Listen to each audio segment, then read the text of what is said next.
Hi guys, நம்ம பார்க்க போகிற saree வந்து பிரைடல் வெட்டிங் கலெக்ஷன். இதோட ரேட் வந்து 1300 rupees.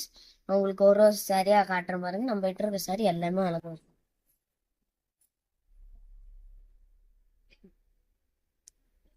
நீங்க எத்தனை saree கூட வாங்கினா உங்களுக்கு இதெல்லாம் நாங்க ஸ்டாக் இருக்கிறதா தான் உங்களுக்கு தருவோம். நாங்க ஸ்டாக் இல்லாததை உங்களுக்கு தர மாட்டோம். ஏன்னா